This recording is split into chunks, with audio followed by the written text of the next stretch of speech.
friends. Today we have a complete lower body workout coming your way at the gym, but not too much equipment, you know, a little bit of equipment, not too much equipment.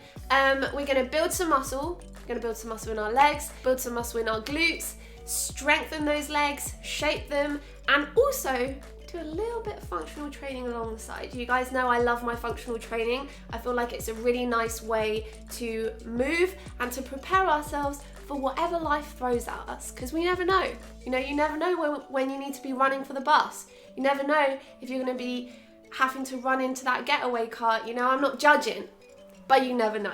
So that's all we're gonna be training today. And I feel like you can have a really nice mix of building some muscle, so some hypertrophy training and also some functional training. And then you just create this wonderful training like combination, and it's just perfect, just goes hand in hand, it's beautiful, and it's really fun as well. So yeah, I'm gonna do this video as a voiceover. I'm gonna talk you through some technique points, different alternatives, tips and tricks when you're at the gym. So if you guys do like it, make sure to give me a big thumbs up, hit the subscribe button. I've got so many more of these videos in my mind that I'm ready to film. So if you guys are excited about those, if you guys like the follow along videos, there's more coming there too. For now though, I will see you at the gym. All right, before we get into this workout, I hope you guys have had something to eat before this workout, because you're gonna need that energy.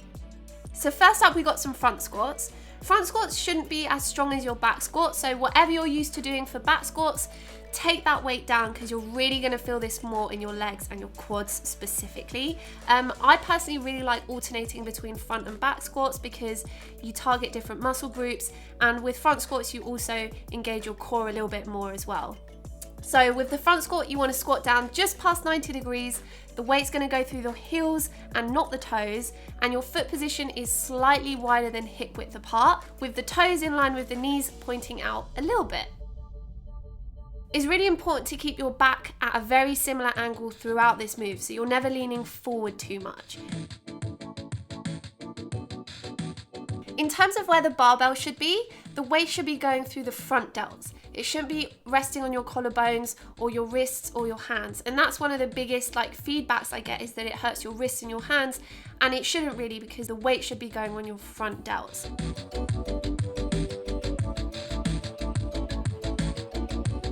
So if you do want to change hand positioning in this one, it might be that you lack a little bit of wrist flexibility, so you can try the crossover position. Again, the weight should be going through the shoulders, so the front delts. And if you're not comfortable yet with this one, then try an underhand grip with the cable machine. So that way you can target the quads, but it's more forgiving on the wrists. Eventually I would try and work up to a bar, because that's where you'll be able to add significant amount of weight. And to be honest, free weights are amazing, because with a barbell, you'll always burn more calories per rep than doing it with a cable or something fixed, because it just gets way more muscles involved.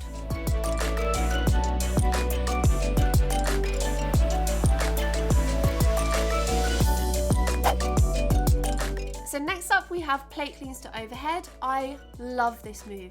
It's quick, it's snappy, it's fun, and although there's the overhead press element to it, most of the drive should be coming from the legs. So the weight should be going through the heels, but you're driving up through the legs, and then that should explode the plate upwards. Your hands are really just there to kind of make sure that the plate doesn't go up in the air. So this one is super intense, and it's one that I have to do. It's not that I like to do it, I have to do it when I have energy, because at the start, that's when I have energy, and I don't want to be doing it half-assed later on in the session. So I always put this one close to the start of my workout. And you should feel this one in your legs and the glutes as you thrust forward and drive up.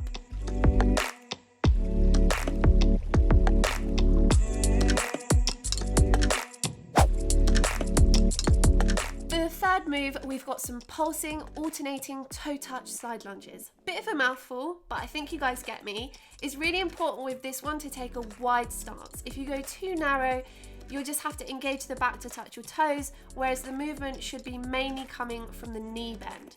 And you'll actually notice that every time I transfer the dumbbell, my foot position switches too, and that just helps you get lower into your side lunge. This isn't one you want to go too heavy on, so focus more on the movement, and you'll definitely feel this in your glutes and hamstrings.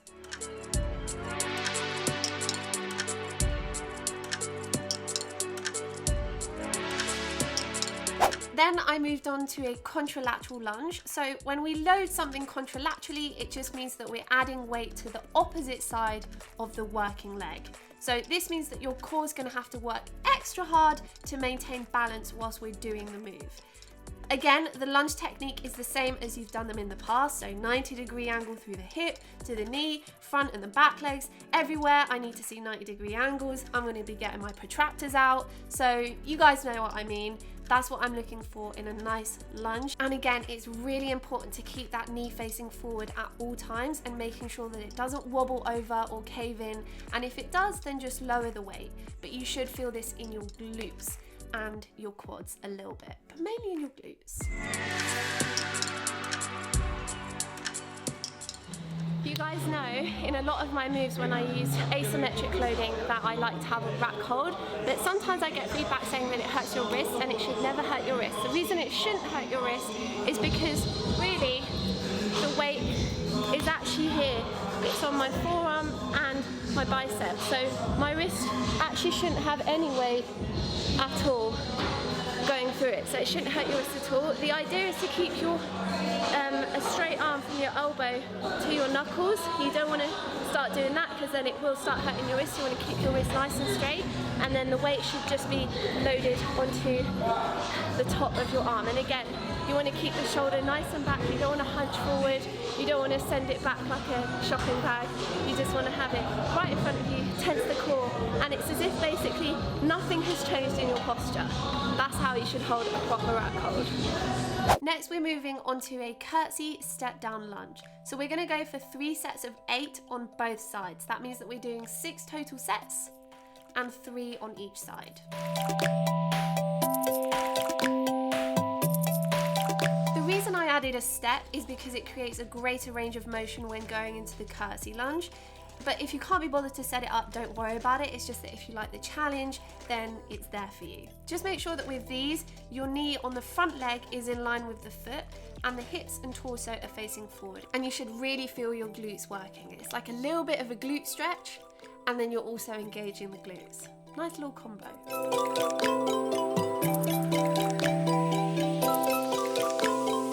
So we're coming right back in with a change of speed, and we're going for static squat jumps. The idea here is to take out any momentum that could have ever existed. So this is going to burn your legs to the ground. That hold, like a 3-second, 2-second hold, gets me every time. The idea is to hold that squat and then explode as quickly and as powerfully as possible to get you as high off the ground as possible, and then you want to land with slightly bent legs to minimize that impact. Honestly, this gets me every time. I love it. I also hate it, but I love it.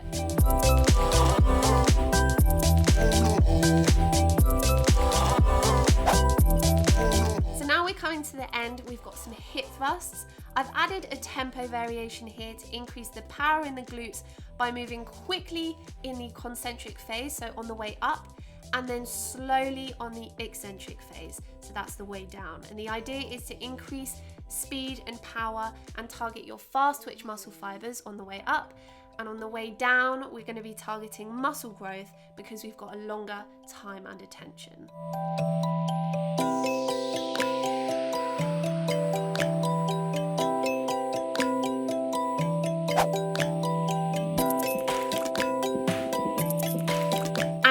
Comes your finisher. So I know it looks a little bit like a dance. We're actually doing side-to-side bounce with a resistance band around the ankles. You don't have to do it with a bounce, but it does also target your calves, which is a nice little added extra. But if you want to take the bounce out, that's fine, because the real muscles that we're working here are the outer glutes and hips. So we keep driving them out side to side. You're really going to feel them burn towards the end. A few sets of them and then you're done. Okay, so that's the end of my workout. That's what I would do one of my lower body days. Obviously I have a bit of strength work in there, some unilateral work, some asymmetric work. I like to keep it fun. I like to keep my movement functional, so it actually has a purpose in sport. And yeah, now I'm dead. That finished me off properly, and I hope you guys enjoyed it. I'm going to write the workout in the description box as well for you, so if you guys do like it, make sure to check the description box out and give this video a big thumbs up, hit the subscribe button, and I will see you guys very soon. Love ya. Bye.